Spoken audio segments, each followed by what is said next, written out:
Louvado seja o nosso Senhor Jesus Cristo, para sempre seja louvado. Nesse vídeo eu irei meditar com você sobre a Palavra de Deus proclamada pela Igreja no segundo domingo do tempo comum do ano C. O Evangelho deste domingo é o Evangelho das Bodas de Caná, João capítulo 2. E juntamente com os dois domingos precedentes, este domingo forma uma espécie de trilogia da Epifania. Porque nesses 3 domingos nós temos visto as manifestações de Nosso Senhor. Primeiramente, ele se manifesta aos magos na manjedoura e ali a manifestação a todos os povos que haveriam de crer nele. No domingo passado nós celebramos a festa do batismo do Senhor, que é também uma manifestação, uma epifania de Jesus. Ele se manifesta ao povo de Israel no início da sua missão pública. E hoje Jesus realiza o seu primeiro milagre, também uma manifestação pública que causa admiração e fé nos seus discípulos. O evangelista São João conclui o seu relato dizendo: este foi o início dos sinais de Jesus. Ele o realizou em Caná da Galileia e manifestou a sua glória, e os seus discípulos creram nele. Com o milagre das bodas de Caná, de fato, Jesus dá início à manifestação da sua glória e inaugura os tempos messiânicos. Aqui é importante nós notarmos que São João não utiliza a palavra milagre, mas ele utiliza a palavra sinal. O sinal é algo que aponta para algo além de si. O grande momento da vida de Cristo será a sua glorificação, a sua paixão, morte e ressurreição. Todos os outros sinais apontam para esse sinal. É por isso também que no momento das bodas de Caná, quando Maria pede para Jesus intervir, Jesus diz: mulher, por que pedes isto a mim? A minha hora ainda não chegou. De que hora Jesus está falando? Jesus está falando desta hora para a qual ele veio, desse grande kairos. A palavra hora, ela não tem aqui simplesmente um sentido cronológico, porque senão seria a palavra cronos, mas ela tem um sentido kairótico. A palavra kairos é um tempo da graça, um tempo da manifestação do poder e da bondade de Deus. A hora de Jesus é a hora da sua glorificação. No entanto, a pedido de Nossa Senhora, Jesus como que antecipa a sua hora e ele realiza então ali aquele milagre e manifesta o seu poder. É muito interessante que São João começa o relato sobre a vida de Nosso Senhor colocando a sua vida pública no início em um casamento. Jesus inicia o seu ministério público em um casamento. E isso é muito sugestivo e de um grande peso simbólico, como tudo aquilo que São João escreve. Por quê? Esta realidade do casamento é uma realidade por excelência para falar de toda a história bíblica. Toda a história da salvação pode ser lida em chave esponsal, em chave nupcial. Se nós pudéssemos resumir a Bíblia inteira em uma palavra, esta palavra seria a palavra aliança. Deus, desde o princípio, sela alianças com os seres humanos, sela aliança com o povo de Israel e, na plenitude dos tempos, envia o seu Filho para selar com a humanidade, com a Igreja, a nova e eterna aliança. Então, aqui é muito interessante, porque a realidade do casamento, a realidade dos esponsais, a realidade da aliança é uma realidade que fala do próprio mistério da relação de Deus com o seu povo. E é muito interessante que isso que acontece no tempo, esse mistério de aliança que acontece na história da salvação, é, por sua vez, um eco daquilo que acontece na eternidade, do mistério de Deus em si mesmo. Porque Deus em si mesmo, ele é também um mistério de aliança, um mistério de amor, um mistério de comunhão, um mistério de unidade entre o Pai, o Filho e o Espírito Santo. Como o Catecismo nos recorda, Deus é um eterno intercâmbio de amor. Então esta relação, esta doação de amor acontece no seio da Santíssima Trindade e depois também se manifesta no tempo, se manifesta na história e na vida do ser humano. Por isso que Deus, ao criar o ser humano à sua imagem e semelhança, já na ordem natural aparece o mistério esponsal, aparece o mistério do amor ao qual o ser humano é chamado. E por isso Deus também constitui homem e mulher para que eles se unam, e já no início da Bíblia nós temos um casamento. Nós temos ali a bênção de um casal, de uma realidade nupcial. Pelo fato do ser humano ser criado à imagem de Deus, que é amor, o ser humano também foi chamado a amar. Foi criado por amor e para amar. Por isso, São João Paulo II também, nas suas catequeses da teologia do corpo, ele falava que no corpo humano, no ser humano, existe uma linguagem esponsal. Há uma linguagem esponsal do corpo. O corpo fala a linguagem do dom, a linguagem da doação. As nossas mãos que foram feitas para servir, os nossos olhos que foram feitos para enxergar a realidade e as necessidades do outro, os nossos pés que foram feitos para ir ao encontro de alguém, a nossa força que é usada para agir em favor de alguém. Então existe no nosso corpo uma linguagem esponsal, uma linguagem de amor, uma linguagem do dom. E na história do povo de Israel, todo esse mistério que está inscrito no próprio ser humano, ela se desdobra como uma história de aliança. Alianças que Deus vai selando em vários momentos com o povo de Israel. E essa é uma das melhores imagens que os profetas têm para falar da relação de Deus com o povo. Obviamente, no Antigo Testamento, aparece a imagem de Deus como pastor, aparece a imagem de Deus como pai, aparece a imagem de Deus como criador, mas a melhor imagem, a imagem mais profunda para falar desta relação de Deus com o povo é justamente a imagem do matrimônio. Até porque esta imagem ela também tem muitas particularidades e muitos detalhes importantes. Por exemplo, um amor de aliança é um amor de escolha livre. Se escolhe, quando um cônjuge vai se unir, né, ao outro, ele faz isso por escolha. Então, assim também, Deus livremente nos escolhe. E o que acontece aqui não é uma troca, a aliança não é uma troca de coisa, não é uma troca de bens, mas é uma troca de pessoas, são pessoas que se dão. Por isso, quando Deus sela a aliança com o povo de Israel, normalmente uma frase que aparece sempre é: eu serei o vosso Deus e vós sereis o meu povo. Assim como aparece a expressão no Cântico dos Cânticos: eu sou do meu amado e o meu amado é meu. Deus é do seu povo e o seu povo é propriedade dele. Então aqui acontece esta troca. E toda aliança em que duas pessoas se unem num relacionamento profundo, ela gera uma família espiritual. Por isso o povo de Israel é uma família espiritual coesa, e depois também quando nosso Senhor selar a nova e eterna aliança, a igreja vai ser também uma família espiritual com fortes vínculos entre si. Estas imagens da aliança de Deus e da esponsalidade de Deus para com o seu povo, elas aparecem especialmente na primeira leitura de hoje, mas também em vários outros momentos. O próprio livro inteiro do profeta Oséias, no livro do profeta Jeremias, também em Isaías e na primeira leitura desta liturgia do profeta Isaías, pelo menos duas frases, 2 versículos nos ajudam a refletir sobre esta esponsalidade de Deus. O primeiro versículo é esse, que diz: pois o Senhor agradou-se de ti e tua terra será desposada.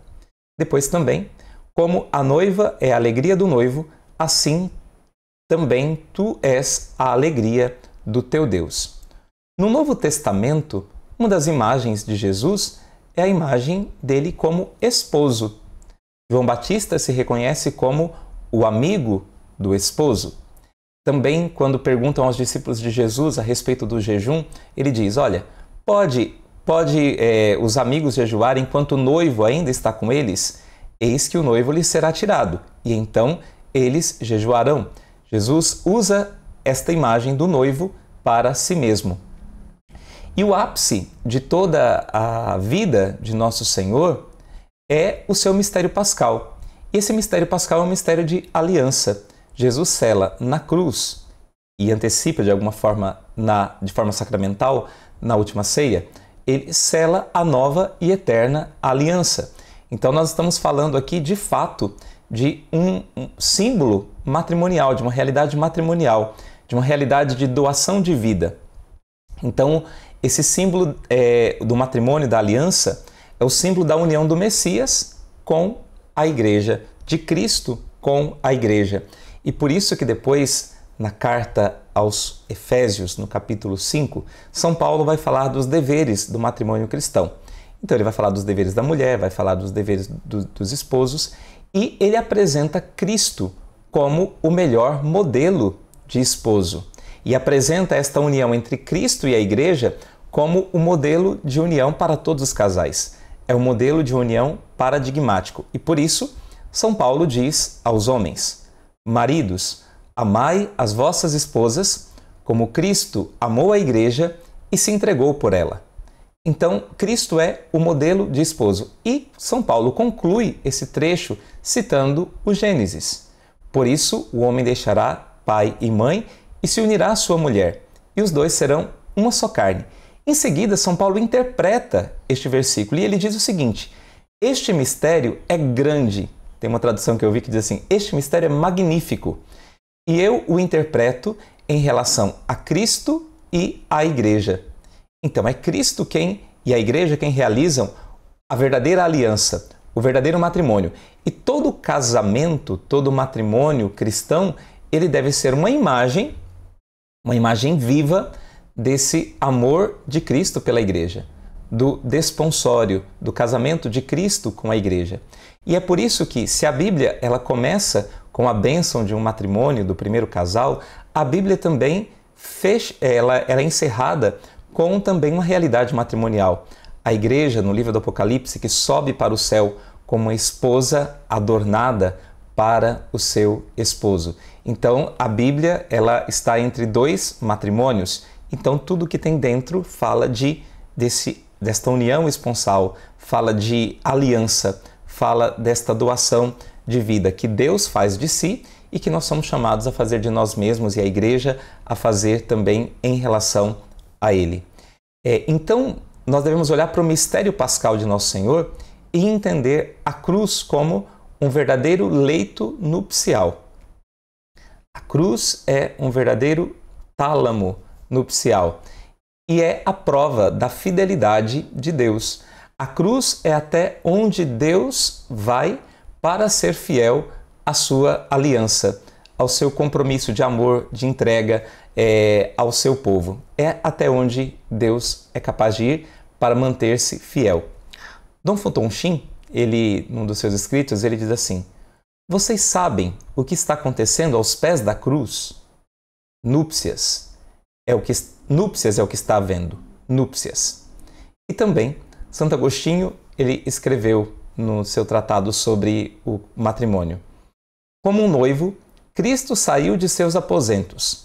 Ele veio para o leito nupcial da cruz e, sendo levantado nela, consumou seu matrimônio. E quando ele percebeu os suspiros de sua criatura, amorosamente ele se entregou aos tormentos no lugar de sua esposa e uniu-se a ela para sempre. Olha que imagem mais bonita! É uma imagem de amor, uma imagem de aliança, para falar do quão entranhado é esse amor de Deus por nós. E por isso ele é um amor livre. O próprio Jesus diz isso no Evangelho de São João: ninguém tira a minha vida, eu a dou livremente. Ele entrega por amor à sua esposa.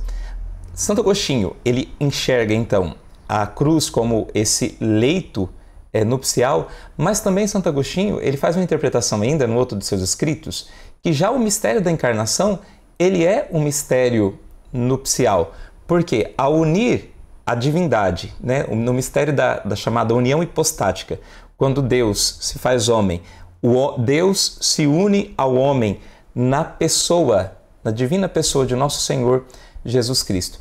Nesse momento em que há a união entre a natureza divina e a natureza humana, nesse momento, então, há aqui um casamento, há aqui um desponsório, é selada uma aliança e essa aliança acontece no ventre da Virgem Maria. Por isso Santo Agostinho diz assim: havemos de nos admirar se nosso Senhor compareceu às bodas. Ele que descera ao mundo a celebrar as próprias núpcias? Sua esposa remiu-a com o próprio sangue, e a ela confiou o Espírito Santo a modo de penhor, e com ela uniu-se desde o ventre da Virgem. É o Verbo o esposo, a carne humana a esposa. Um e outro, concertados, devêm o Filho de Deus, e ao mesmo passo o Filho do homem. O ventre da Virgem Maria demudou-se em tálamo, de onde ele procedeu por seu esposo. Olha só que imagem bonita, né? Deus que se une à natureza humana num matrimônio, num casamento, numa união. E agora Deus e o homem estão unidos para sempre, né? No mistério da união hipostática. A partir desse momento em que a divindade se une à nossa humanidade, Deus e o homem estão unidos para sempre em Jesus Cristo. E há, então, uma reconciliação entre a divindade e a humanidade.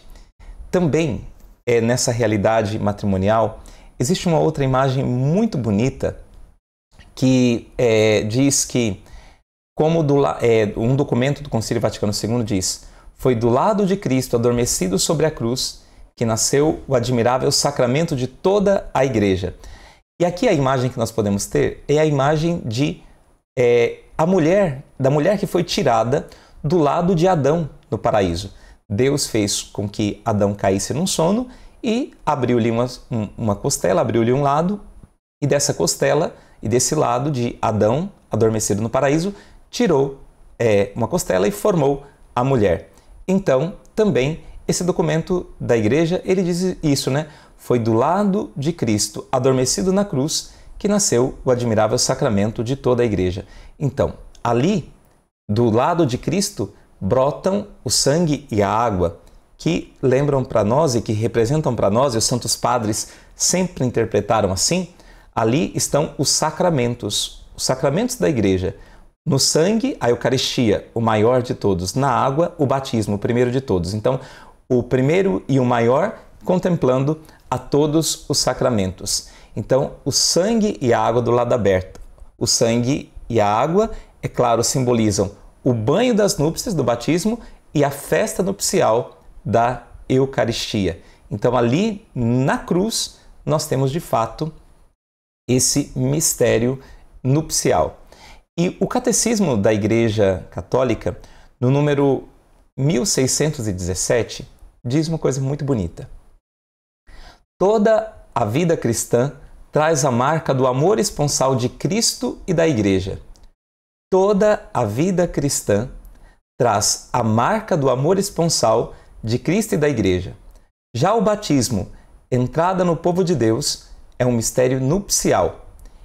É, por assim dizer, o banho das núpcias que precede o banquete das núpcias, a Eucaristia. De fato, em cada Eucaristia, Cristo, o esposo, alimenta a Igreja esposa de si mesmo, do seu próprio corpo, do seu próprio sangue. É Ele que se dá em alimento à sua esposa. Como São Paulo nos diz na carta aos Efésios, que assim como o marido cuida da sua esposa, como cuida do próprio corpo e a alimenta e a nutre, como Cristo faz com a sua Igreja. Então, na Eucaristia, Cristo nutre a Igreja, sua esposa, de si mesmo, e ali realizando aquilo que São Paulo diz na carta aos Efésios. E o Catecismo então diz: o matrimônio cristão se torna, por sua vez, sinal eficaz, sacramento da aliança de Cristo e da Igreja. Vou repetir todo o trecho do Catecismo. Toda a vida cristã traz a marca do amor esponsal de Cristo e da Igreja. Já o batismo, entrada no povo de Deus, é um mistério nupcial e por assim dizer, o banho das núpcias que precede o banquete das núpcias, a Eucaristia. O matrimônio cristão se torna, por sua vez, sinal eficaz, sacramento da aliança de Cristo e da Igreja. Ou seja, o que é um sacramento? É um sinal visível de uma realidade invisível.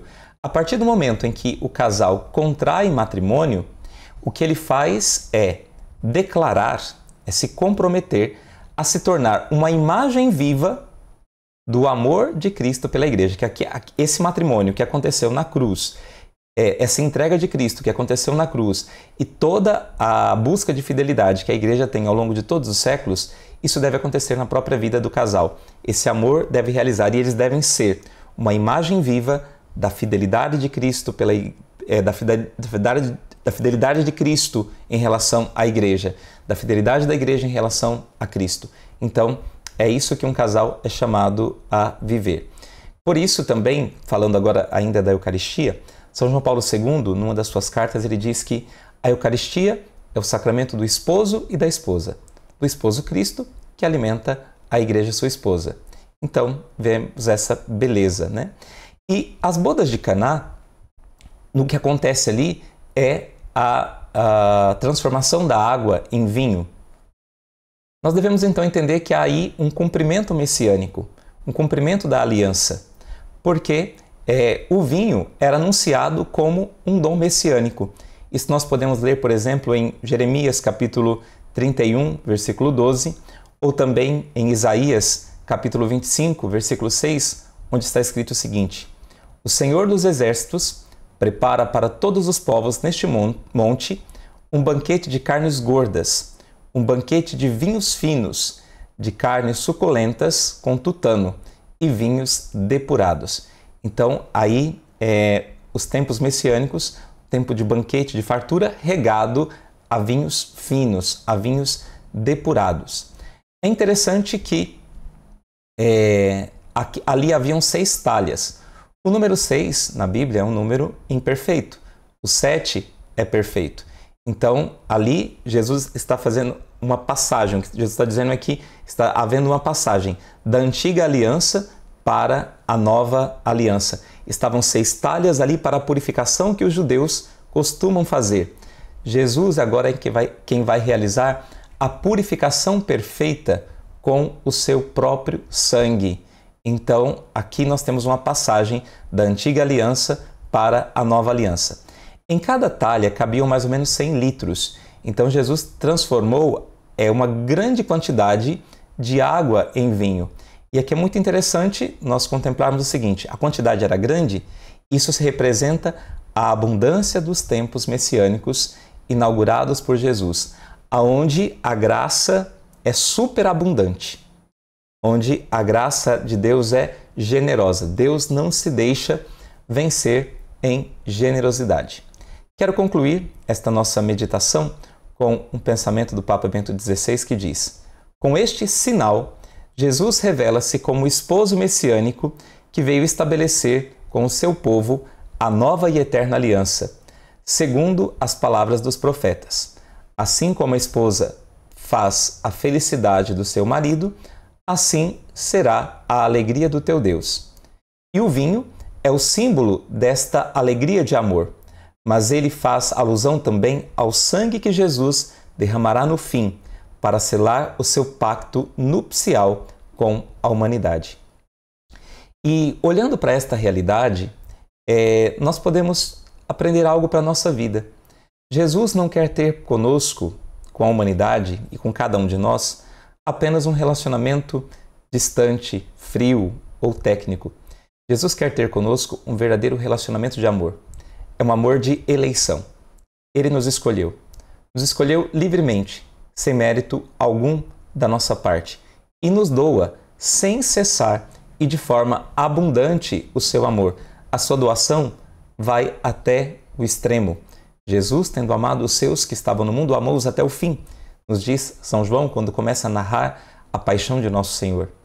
Então, Jesus espera de nós também uma correspondência a esse amor. O amor de Deus para conosco é um amor de aliança. Deus quer ter um relacionamento de união conosco, que nós estejamos unidos a Ele. Não é um relacionamento em que nós fazemos trocas de favores espirituais com Deus. Não é um relacionamento de escravos, mas é um relacionamento de união. Deus quer se unir verdadeiramente a nós. Não é à toa que os grandes místicos, como São Bernardo de Claraval, Santa Teresa de Ávila, São João da Cruz, falam do mais alto grau da mística como uma espécie de matrimônio espiritual. em que a vontade da alma se une inteiramente à vontade de Deus. São duas vontades que estão unidas numa só. E é assim que nós somos chamados. O Senhor quer realizar também conosco esta união de aliança, esta união esponsal, em que Ele nos dá inteiramente o seu amor e nós somos chamados a corresponder também inteiramente ao amor dele. Deus te ajude a corresponder a isso que é a sua, a minha, a nossa vocação como igreja, como cristãos. Deus te abençoe.